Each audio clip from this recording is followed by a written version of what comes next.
You're listening to A Tiny Homestead, the podcast comprised entirely of conversations with homesteaders, cottage food producers, and crafters. I'm your host, Mary Lewis. Today I'm talking with Lara at Mulberry Hill Microfarm. Good morning, Lara. How are you? Good morning. I'm fantastic. Thank you so much Good. for inviting me to chat with you guys. I appreciate that. Oh, you're welcome. I'm so happy when people say yes, because without you, I don't have a podcast. That does help. Where are you located, Lara? I'm in Northwest Arkansas in a tiny little bump in the road called Evansville. Okay, how's the weather there this morning? Hot. Hot and very sticky.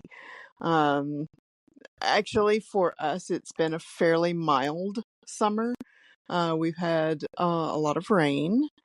And typically this time of year, we're sitting at 97, 98 degrees. Sometimes we're over 100.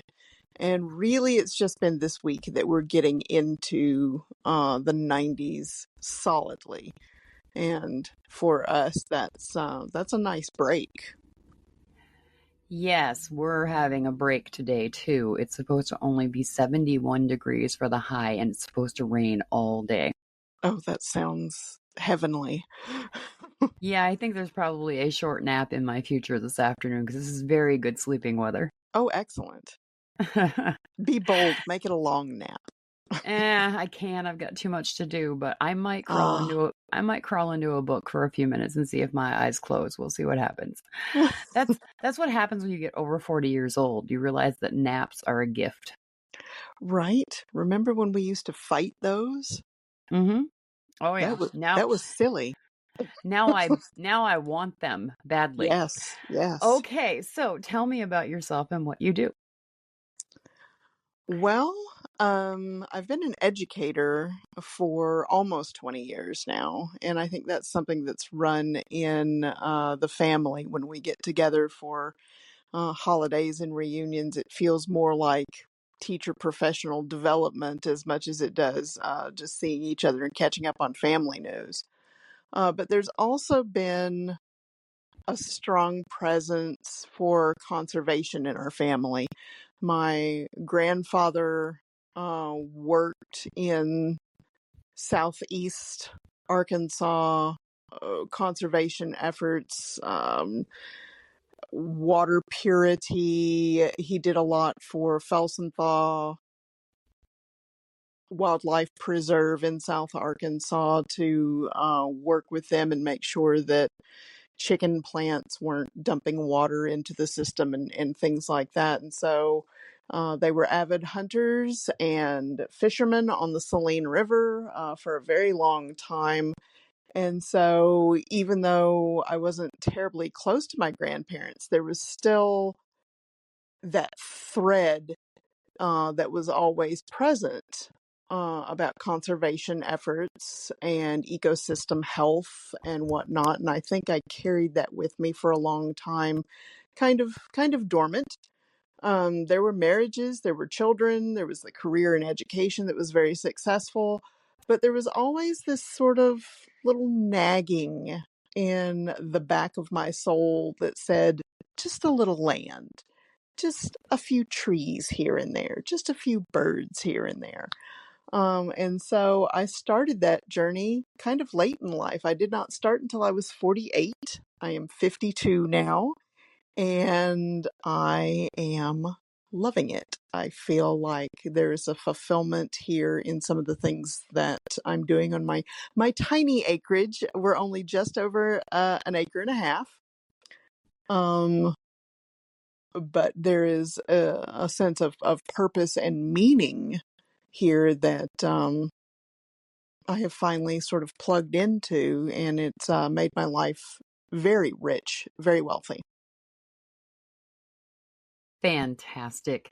I figured that you didn't have a lot of land because you are a microfarm, right? Right. And I think that's probably still a generous labeling for us.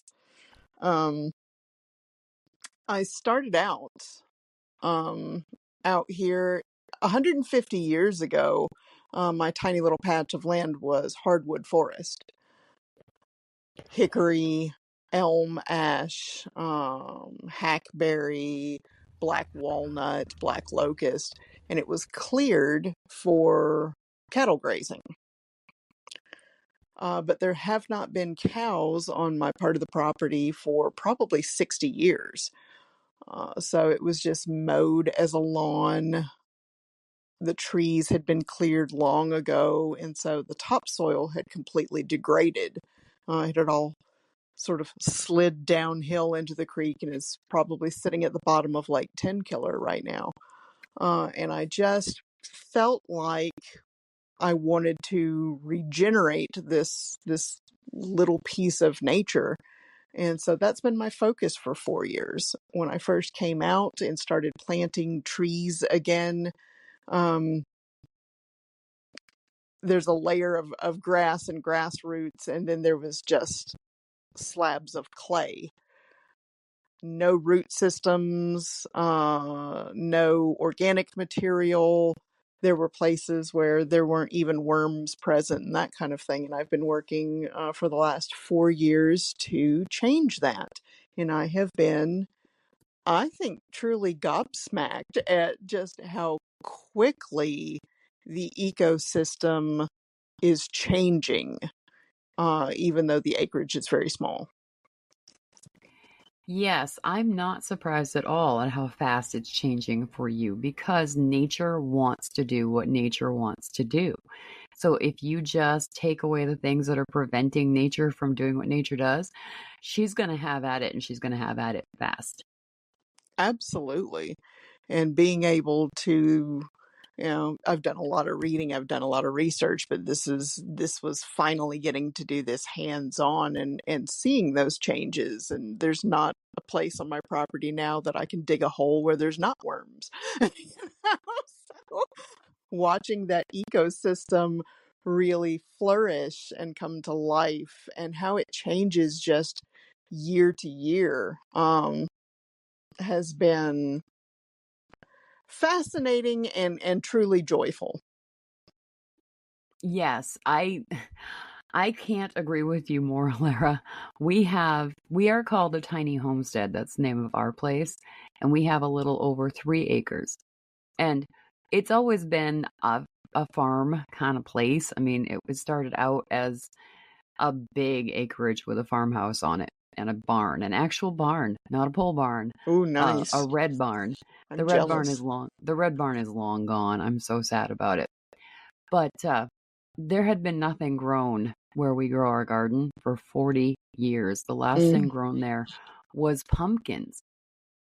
And so we've been fighting the weed battle for 4.5 years now.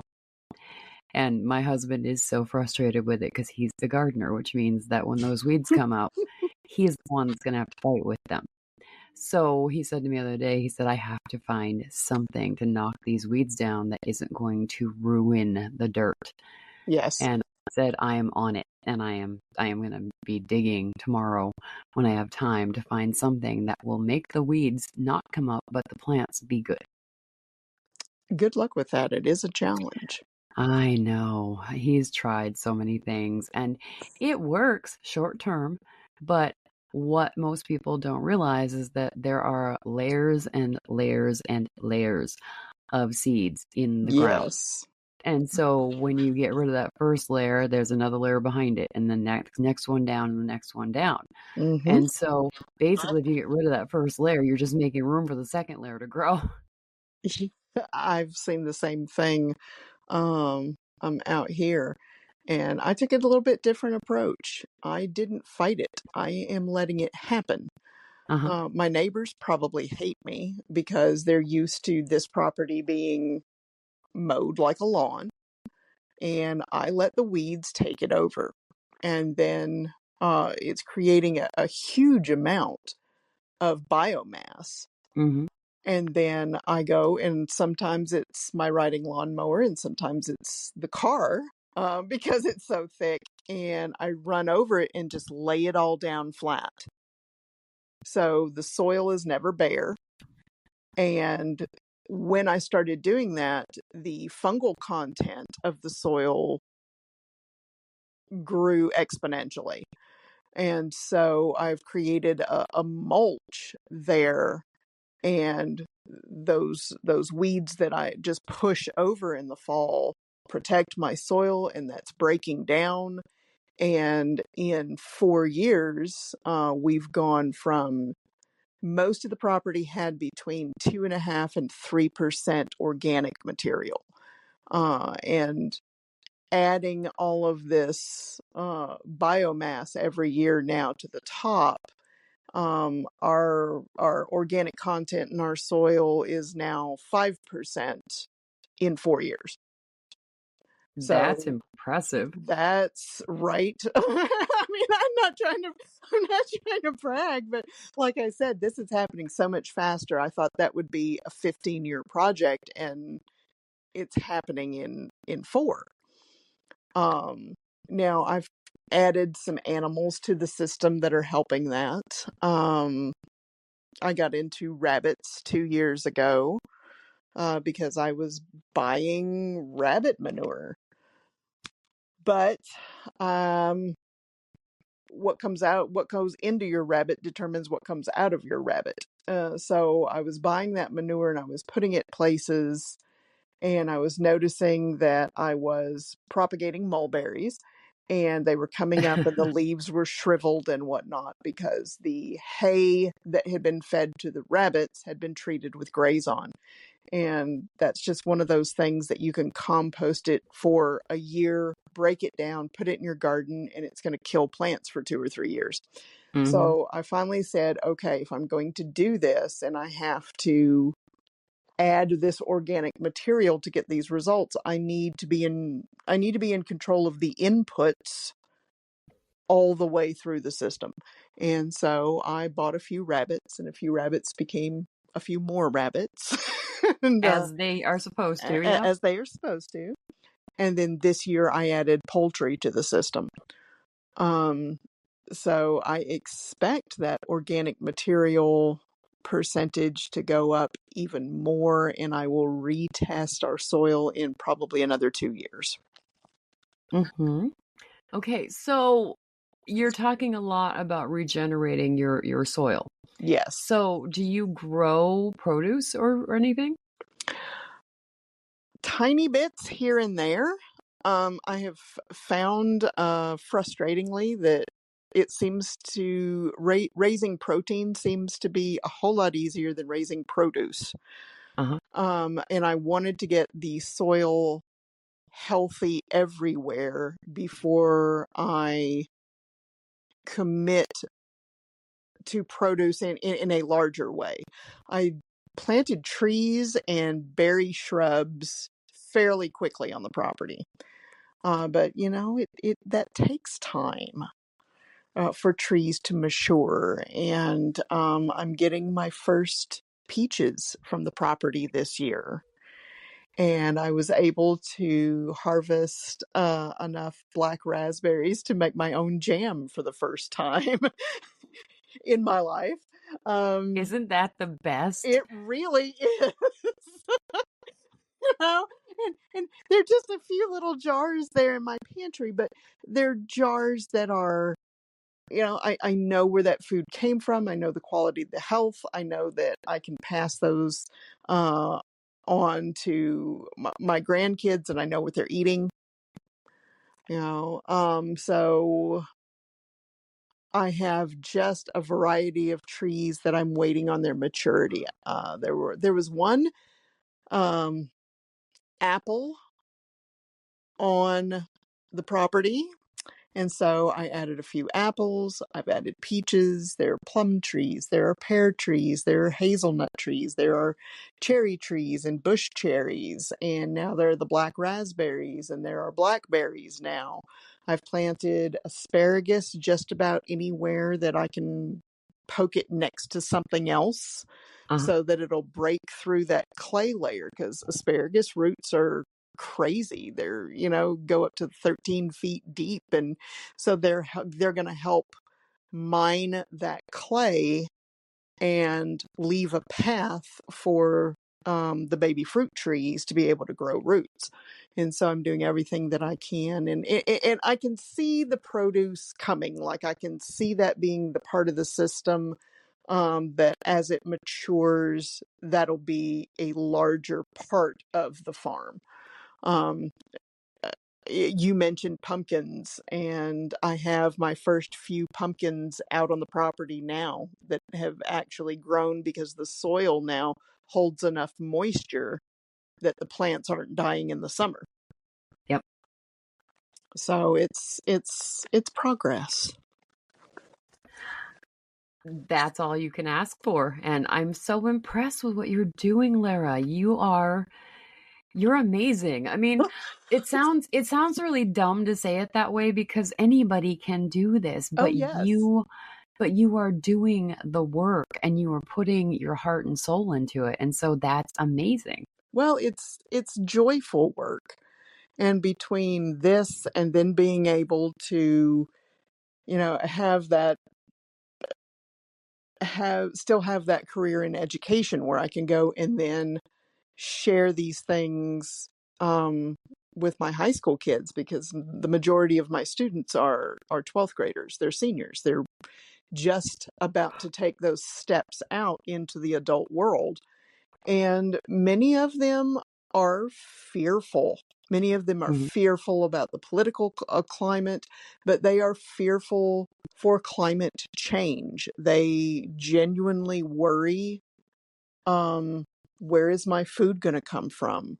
How are we going to feed ourselves? What if things get so hot and so dry that the hay doesn't grow and there are no pumpkins? And so being able to take my little nook and cranny farming techniques and being able to say, well, let me show you what can be done. And it's not just a theory. It's not just something you've researched on the internet or read about. It's, oh, wow, my English teacher's really doing this and it really does work. And she brings in pickled Jerusalem artichokes for us to try. And she brings in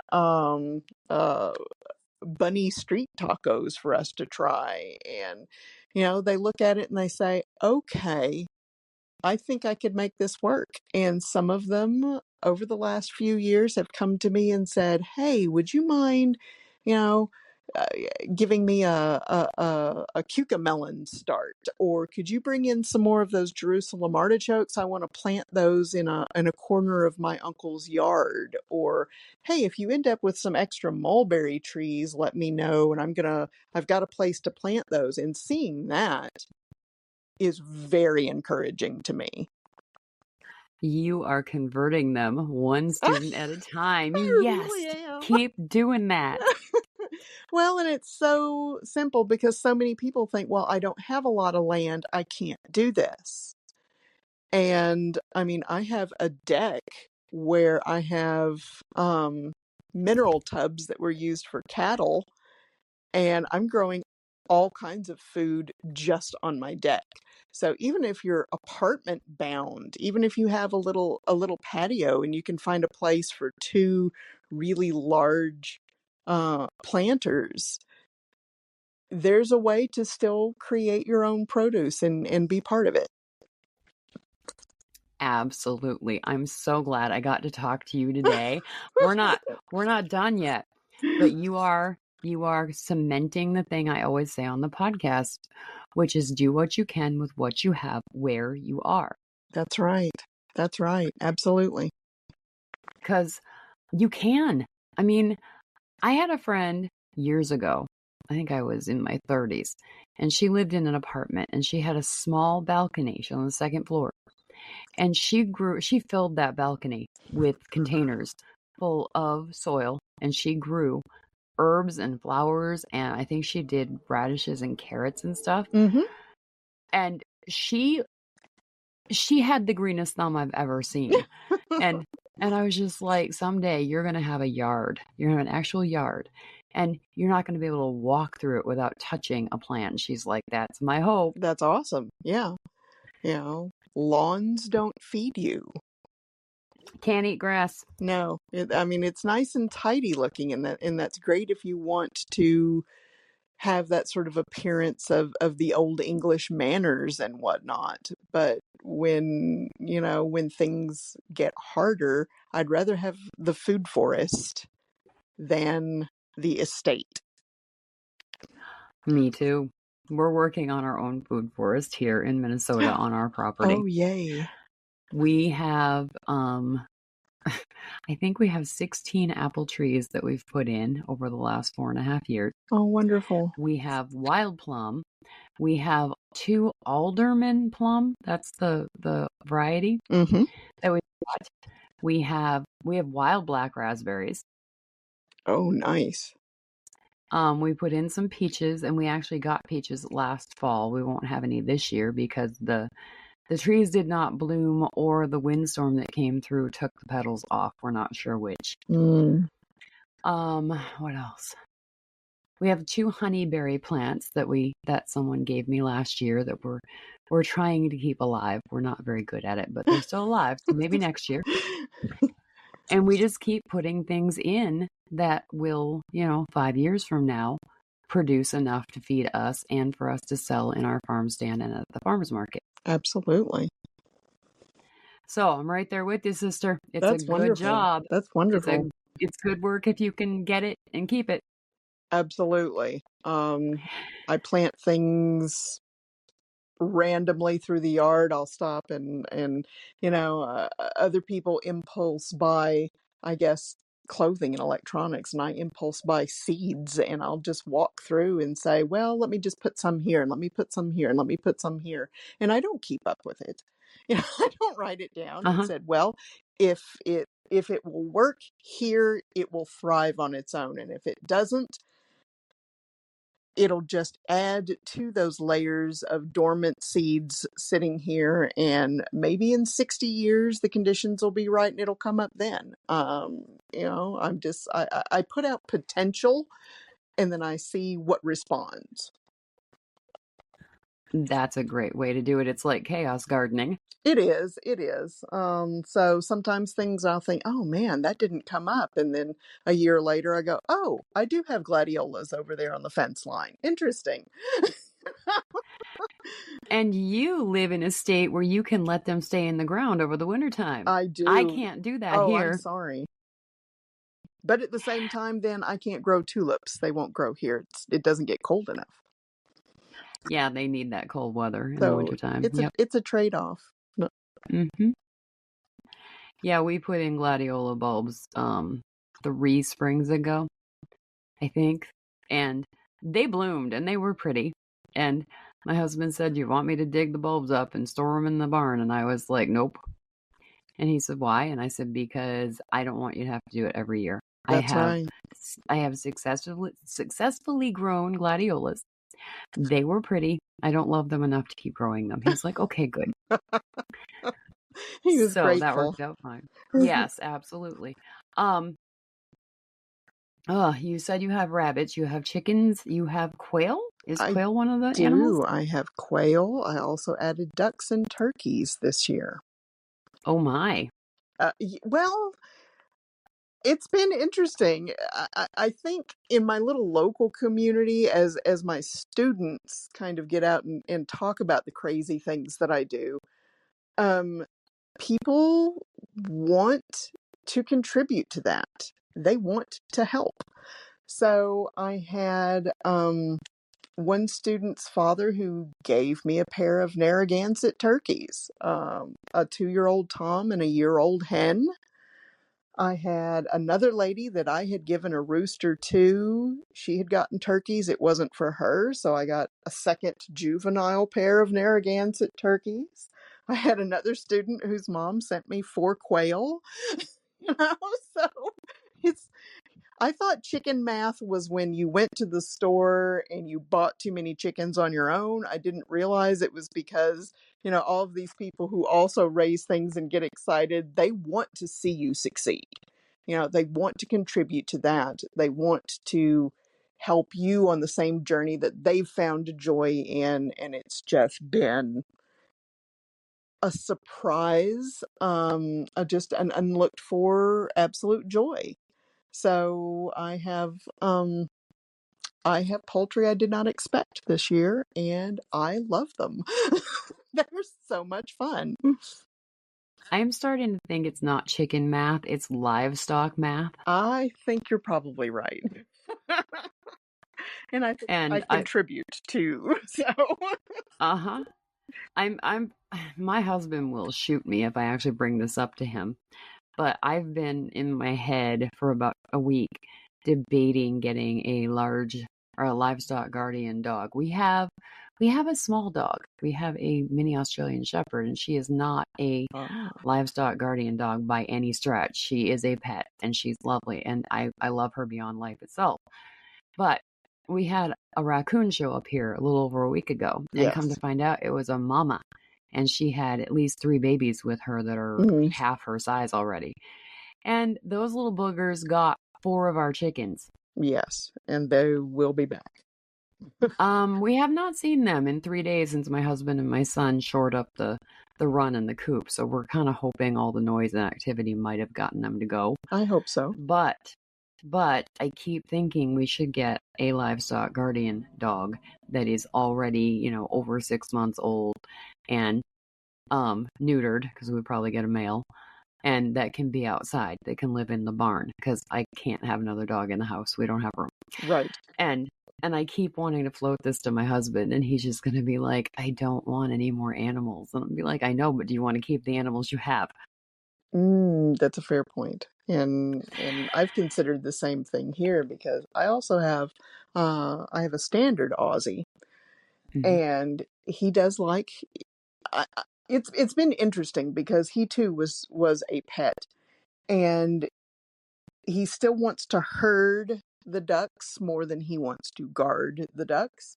But having the poultry out and for him to just sit on the deck and be able to watch, even my dog is happier now, because I feel like he has a job now. And so if we have turkey poults or if we have quail hatchlings, he wants to smell them. He wants to keep an eye on everybody. If a bunny gets out of a cage, he becomes sort of distraught, and he's just like, you're not where you're supposed to be, Mom. I'm going to whine about this. We need to do something. And so he has taken on a very active role in what we're doing here. So I've been pleased, but at the same time, he's just one pup, and I think our biggest threat is coyotes here. And he'll bark, but you can tell that he doesn't want to engage, and I don't blame him being one dog. But if he had a companion who was larger, I think that might change things a little bit. So we're also considering that. I can't say we're considering it because I haven't actually floated the concept yet. I'm so, I don't know, hesitant to even bring it up with him right now. But we can't get a Pyrenees because Pyrenees roam. Yes. And we don't want them roaming. So I'm trying to figure out what we would get that wouldn't roam. So I have to do some research because I need to be forearmed here on this one. better have those questions answered because he's going to ask. Yes, and we can't really afford a very expensive dog right now. And so I need to figure out if there are livestock guardian dogs that need homes in shelters, because we would be happy to adopt one. That would be fine. And yeah, if you contacted your shelters, I'm sure they'd keep an eye out, or surely there are rescues. Oh, yes, there are. Awesome. And I need to get past I don't think he's going to want to do it. Therefore, I haven't looked deep into it deeply enough. So I have to start looking deeper into it before I bring it up. That's fair. But either way, I would really rather not lose any more chickens to juvenile raccoons that are adorable and that we're going to end up killing because they can't keep taking our chickens. It's a very mixed feeling, very mixed emotion, isn't it? I hate it. Yep. Yeah. Yeah, because as nature lovers and as people who want to preserve that and work with it, you hate to kill something that is just minding its own business, living its life, doing its thing. But if you want to preserve what you're working on, yeah, you have to make some hard decisions there. Our first line of defense is deterrence.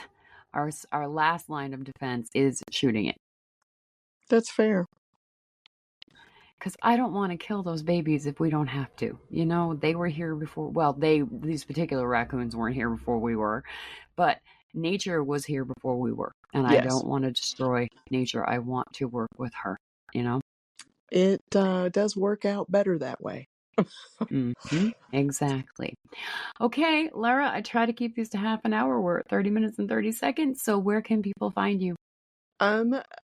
Facebook's probably the best place right now. My farm page is Mulberry Hill Microfarm. And our email is mulberryhillmicrofarm@gmail.com. So feel free if you have questions, or if our farm can help your farm in any way, we're down for that. Awesome. Lara, thank you so much for your time and your thoughts, and I appreciate you so much. And as always, people can find me at atinyhomesteadpodcast.com. Have a great day, Lara. Thank you. Thank you so much. Bye.